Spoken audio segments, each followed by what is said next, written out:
What's up, everybody? It is Jordan here from Wednesday Night Warhammer with another Warhammer Tactics video. This video is all about how I think you should be using your command points. Command points are one of the most valuable resources we have here in Warhammer 40k. So if you're not spending them well, odds are your game is not going well either. The bottom line is, like any resource, whether it's in a game or in real life, it is limited to a degree, and command points are absolutely a limited resource. So you really have to figure out the best way to use your command points and make the best out of your game each time you approach the table. Some stratagems are far better than others. Games Workshop, I love the game right now, but the stratagems are clearly not all the same level of strength. So figuring out the correct stratagems and the correct way to use your command points is absolutely essential in the game. And some stratagems can be just a straight up trap. And we're going to talk about that later on in the video. In order to play your army the most efficiently and get the best results in a competitive setting, you really need to understand how to use your army's stratagems to their fullest. When talking about the most efficient way to use your stratagems and your command points, you got to think about things that are a guaranteed result. These are stratagems that as soon as you pay your command points, your army gets to do something immediately without having to roll a dice or without having your opponent affect anything at all. The best result is a guaranteed result. Some of these stratagems are essentially like counteroffensive, the ability to interrupt your opponent from 3-4 charges, and then all of a sudden being able to hit back at a unit that would otherwise wipe out one of your units. It's very powerful. Being able to kill your opponent's units on their own turn is very, very strong and can often just win you games on the spot. Stratagems that allow you to fall back and charge, which kind of interrupts the actual flow state of the game, is very good, because if your opponent is trying to lock you in place and you're able to just spend 1 CP, fall back, and then your unit can basically do whatever it wants to after that, can again alter the state, and it is a guaranteed result. Another stratagem that puts this into effect as well is Insane Bravery. You don't have to roll anything. You don't have to, it's not if I get this roll and if I do this thing, then perhaps I will get a good result off of our command points. Nope, it's just Insane Bravery. You get 5 more primary points. You hold this objective. You take away from your opponent, etc., etc. It's just a stratagem that is very, very good and great value. But, use it sparingly and really think about if you need to use it, because you only get to use it once during the entire game. Another thing that is pretty much new in 10th edition is just reactive moves. Not new in 10th edition, but new to the game in 10th edition, but reactive moves.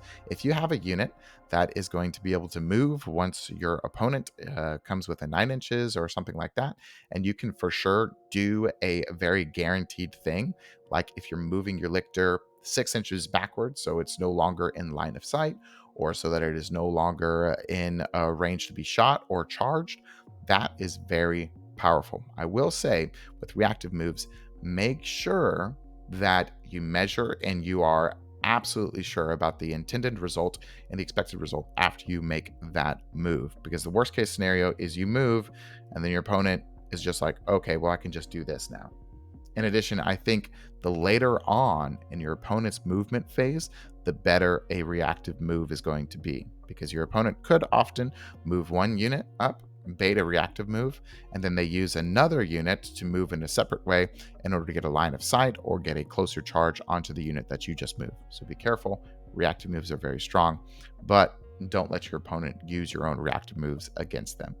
Another type of stratagem that I think is very strong and is almost always worth its CP is like a repositioning, like an uppy downy strat, picking up your units and putting them elsewhere.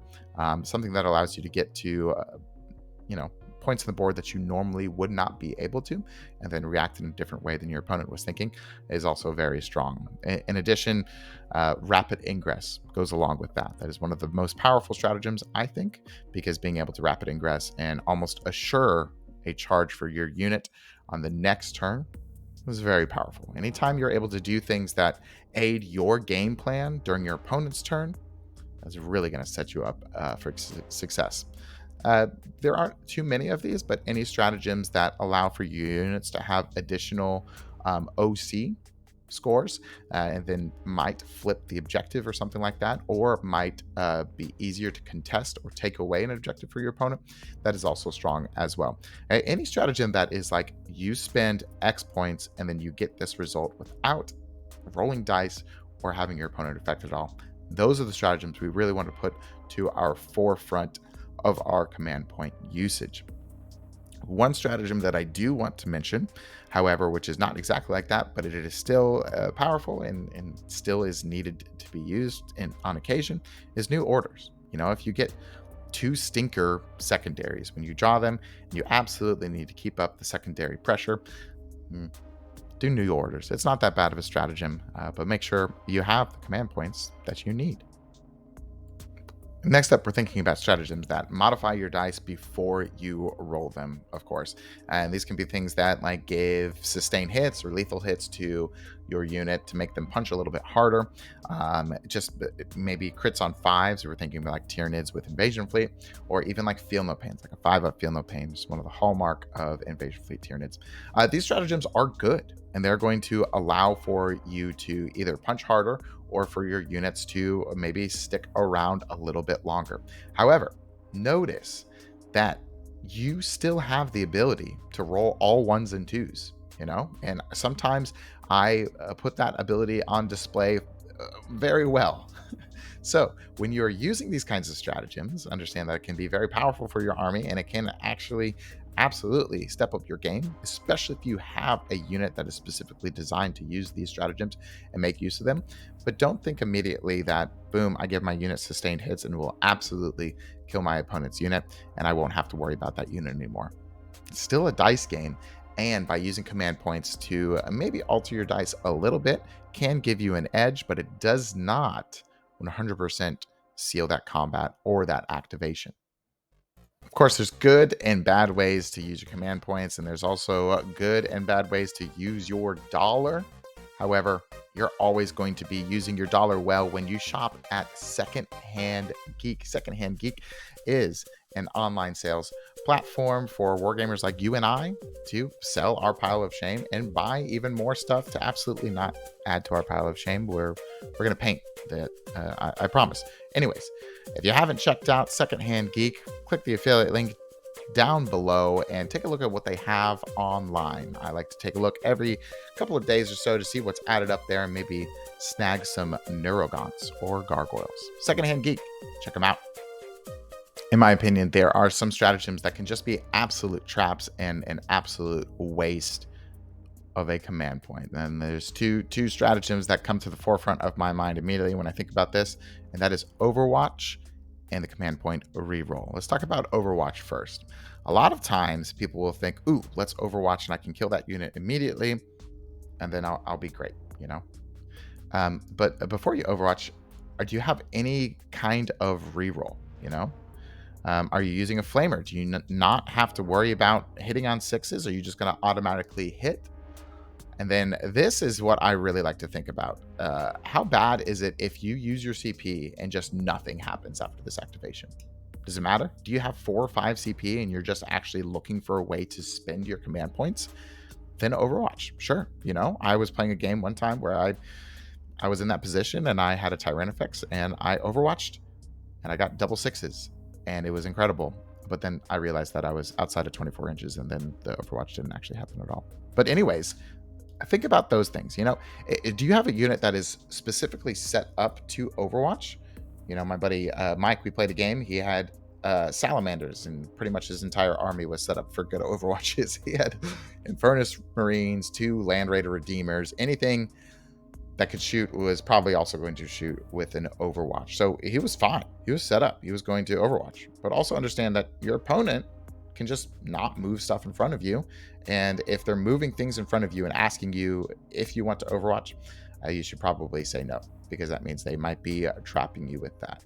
In addition, do you have sustain or lethals? If you're an invasion fleet and you have sustain hits, like with your Zoanthropes, and you're next to a Hive Tyrant, so you have lethals. So every single shot that goes through is just going to be even better. You're going to double the number of shots with your 6s, and they're automatically going to wound. that's a pretty good unit to overwatch. However, the Tyrant effects, like I talked about before, I probably should not have overwatched that, because how many times, even in your own shooting phase, do you activate with the Tyrant effects and you just roll 2 1s or 2 2s? It happens very, very often. So understand, if you're using Overwatch, you're gambling. Some people like to gamble. I'm not a very gambling man, but just think about what happens if you Overwatch and that command point does nothing. Specifically, also, this works with command point reroll.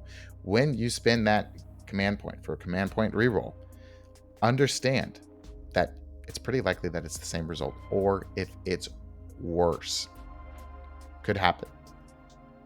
Here's my guidelines to a command point reroll if I'm really debating whether or not I want to use a command point reroll. Okay, the priority here is, for thinking about like during an activation, whether it's shooting or melee, priority or is damage, because that means your opponent has already failed the save, and rerolling damage, you're guaranteed to put a number of wounds through, right? That's the first priority. Second priority, and this is pretty close to the third one, is number of shots, in my opinion. Especially if you have a high swinging number of shots, like if you think of the Exocrine D6+3 and you roll a 1, sometimes I will re-roll that, and then I usually get a 5 or 6. But don't always do that. But think about how swingy that could be, because it's not guaranteed to hit, And then so after number of shots with your priority, I say wounds. If you only have 3 attacks, 2 of them wound, 1 doesn't, but each of those wounds that go through, you're pretty confident is going to kill a model or do a good amount of damage, maybe re-roll the wound. And then hits, I almost never re-roll hits. And the whole reason why this priority is in this way is because you roll hits, right? And then you'll hit X number of times, but then all those hits also then still have to wound, right? And then those wound, and then your opponent then has to make saves or not make saves. So if you reroll hits, right, then you still have to wound, and then your opponent also still has a chance to save. So there's like 2 additional more layers of dice that have to go through in order for your unit to actually do damage or not do damage to your opponent's units. So understand that, when you're just re-rolling hits for command points, it's a pretty good chance that it's just going to be wasted. I will say re-rolling charges, I'll be honest, and I've been playing a lot of Vanguard Onslaught. That's probably where I've been spending a lot of command points. Failing a charge can lose you the game on the spot. So I think re-rolling charges is a little bit different in this category. But also be aware, don't set yourself up for bad charges. If you're banking on an 8 or a 9-inch charge, I don't know, just do something else besides that. Don't say, okay, I'm going to make this 9-inch charge and then I'm going to win the game, because that's not very, very likely. And in the same vein, I probably wouldn't actually re-roll that charge, because I know that that command point could be used elsewhere with a designated stratagem that is for sure going to give me a result. No matter what you're using command point re-roll, fully accept the fact that you have the same chance of rolling the same result as you did when you started. Okay, so command point reroll is definitely a spot where you have extra command points to spend, or you are being very desperate. It doesn't matter if you take all these things into effect if you are not actually budgeting your command point usage. Before you even play the game, try and think about what units are going to want to do what, and think about how much command points you are most likely to use throughout the course of a game if your army is doing the thing that it wants to do. You got to stick to that budget. If I have Gene Stealers, right, that want to crits on 5s every other turn, if I'm an invasion fleet, then I want to be able to budget a whole bunch of command points. I'm not going to spend my command points in other areas in which are not going to support that game plan of me getting my Gene Stealers out there and critting on 5s and then demolishing whatever's in their face. I want to make sure that I can do that before I re-roll the number of shots my Exocrine has, for instance. And also know the best strats for your best units. Make sure you're using that crits on 5 strats on your Gene Stealers, and don't use it on your Malceptor that only has 3 or 6 attacks. Make sure that you are really making full use of those command points. If you're playing against a combat heavy army, always bank 2 CP in your opponent's turn. It doesn't matter, what you might be tempted with. Don't overwatch if it is going to put you below 2 CP. Don't, don't do a reaction move if it's going to put you below 2 CP. Of course, there's, different stipulations and different circumstances around that. But if you have 2 CP for an interrupt against a melee army, that can be incredibly detrimental against their game plan. Them being able to charge your entire army without you being able to hit back in any way is really, really bad.